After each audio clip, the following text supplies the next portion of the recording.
إن الحمد لله نحمده ونستعينه ونستغفره ونعوذ بالله من شرور أنفسنا ومن سيئات أعمالنا من يهده الله فلا مضل له ومن يضلل فلا هادي له وأشهد أن لا إله إلا الله وحده لا شريك له وأشهد أن محمدا عبده ورسوله يا أيها الناس اتقوا ربكم الذي خلقكم من نفس واحدة وخلق منها زوجها وبث منهما رجالا كثيرا ونساء واتقوا الله الذي تساءلون به والأرحام إن الله كان عليكم رقيبا يا أيها الذين آمنوا اتقوا الله حق تقاته ولا تموتن إلا وأنتم مسلمون يا أيها الذين آمنوا اتقوا الله وقولوا قولا سديدا يصلح لكم أعمالكم ويغفر لكم ذنوبكم ومن يطع الله ورسوله فقد فاز فوزا عظيما أما بعد فالندرojmë Allahun subhanahu wa ta'ala për të mirat që na i ka dhënë, kërkojmë ndihmën e tij absolute në momentin kur jemi të dobët, në momentin kur jemi të fortë, kërkojmë mëshirën e tij në këtë dunjë dhe në ditën kur do dalim para Allahut subhanahu wa ta'ala dhe kërkojmë udhëzimin e tij të drejtë që të jetojmë në bazë të asaj që don Allahu subhanahu wa ta'ala e në ditën e kiametit të dalim faqebardh para Allahut subhanahu wa ta'ala. Nga se atë që e udhëzon Allahu azza wa jall nuk ka kush që e humb, dhe atë që e humb dhe e largon nga drita e Kur'anit dhe sunetit pejgamberit sallallahu alaihi wasallam nuk ka kush që e devijon. Salatet edhe selamet ja dërgojmë Muhammed Mustafas, familjes së tij të pastër, shokëve të tij besnik dhe atyre që ndjekin dhe pasojnë sunetin e pejgamberit sallallahu alaihi wasallam deri në ditën e kiametit. Vëllezër të nderuar, shfrytëzojmë këtë hutbë të xumë duke vazhduar hadithin e xumas së kaluar. Në xumën e kaluar përmendëm një hadith të pejgamberit sallallahu alaihi wasallam, hadith që na jep porosi, udhëzime, dritë që të jetojmë ashtu si don Allahu subhanahu wa ta'ala. Ku në xumën e kaluar përmendëm se pejgamberi sallallahu alaihi wasallam për haditheve që na i tregon është se 7 kategori dhe 7 grupe të njerëzve Allahu do t'i nderon dhe do të jenë krenar në ditën e kiametit. Në xumën e kaluar kemi përmendur vetëm 4 kategori, 4 tabore, 4 grupe të njerëzve që Allahu do t'i nderon.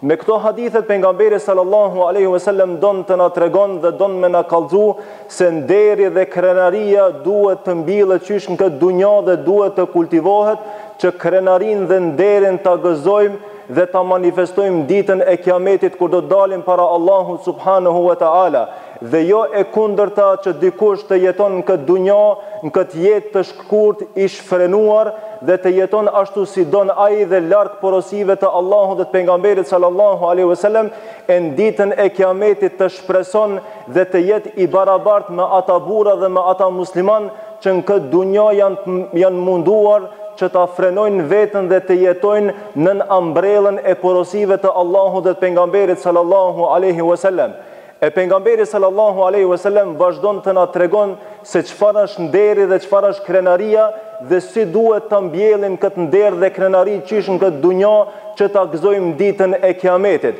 Thot pejgamberi sallallahu alaihi wasallam në vazhdim që është kategoria dhe tabori i 5 i njerëzve që do t'i nderon Allahu azza wa jall, rajulun da'at imra'atun dhata mansibin wa jamal. E kjo vlen sidomos për ata që janë të ri,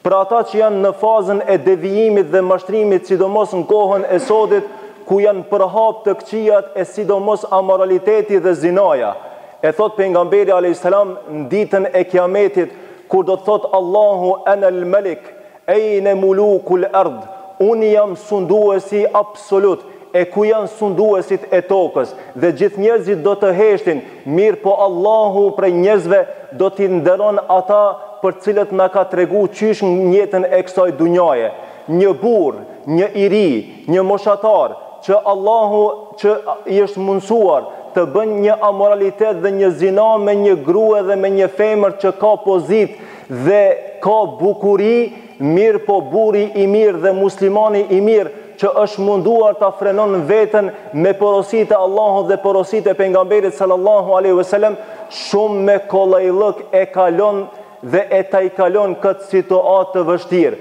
Ajo që e largon nga kjo situatë nuk është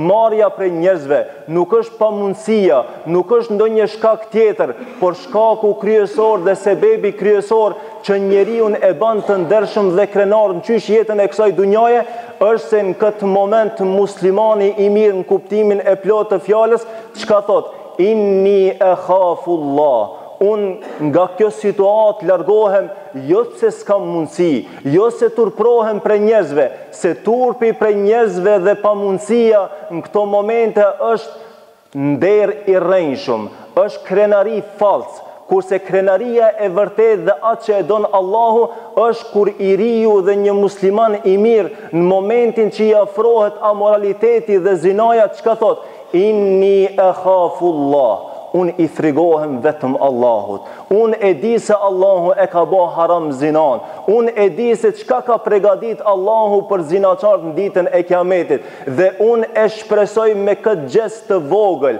me këtë moment që unë largohem prej zinas duke i frigu Allahu subhanahu wa taala, e shpresoj krenarin ditën e kiametit. Ajo është hija në harshin e Allahut subhanahu wa taala. Ashtu sikur si është paraqit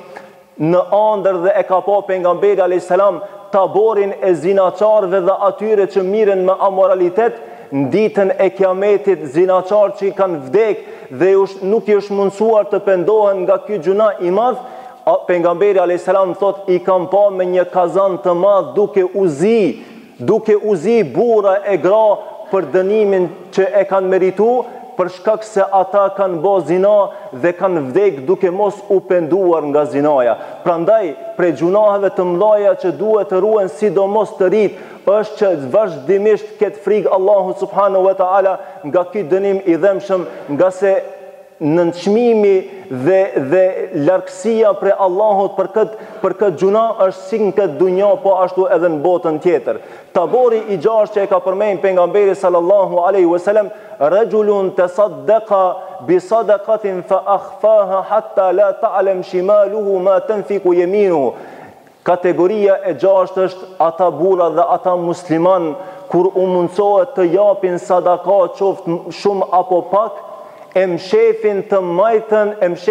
majtën që të mos e shef të djatën se çka ka dhënë. Kjo nuk duhet kuptohet në mënyrë figurative dhe bukfalisht ashtu sikur se e ndëgjojmë, por kjo është një alegori që na i tregon pejgamberi sallallahu alaihi wasallam që në momentin kur ne japim sadaka të mos mundohemi t'i tregojmë të dytit, nga se në momentin e sadakas kur njeriu jep sadaka e shef çdo njeri sinqeritetin e tij, e ai që e jep një sadaka vetëm për hir të Allahut dhe mundohet ta fshef këtë sadaka deri në ditën e kiametit dhe të mos e merr vesh askush, Allahu për hir të këtij gestit do ta nderon me hijen e arshit të Rahmanit. Dhe kategoria e shtatë që e ka përmendur pejgamberi sallallahu alaihi wasallam, rajulun dhakara Allaha khalian fa fadat aynahu.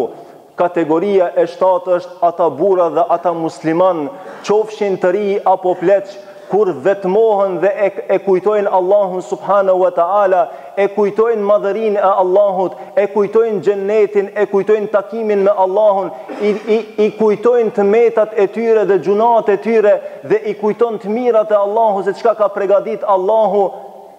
i lotojnë syt nga përmallimi për Allahun, ashtu sikur se na lotojnë syt nga përmallimi për të mirat e dunjas. Pra unë lut Allahun azza wa jall që Allahu të na drejton, Allahu të na udhzon, Allahu të na përqendron, Allahu të na mundson që krenarin dhe nderin ta mbjellim me punë të mira qysh në këtë dunja dhe në ditën e kiametit Allahu të na privilegjon dhe të na nderon dhe të na jep këtë krenari në hijen e arshit të Rahmanit. Aqulu qawli hadha wastaghfirullaha li wa lakum fastaghfiruhu innahu huwal ghafurur rahim.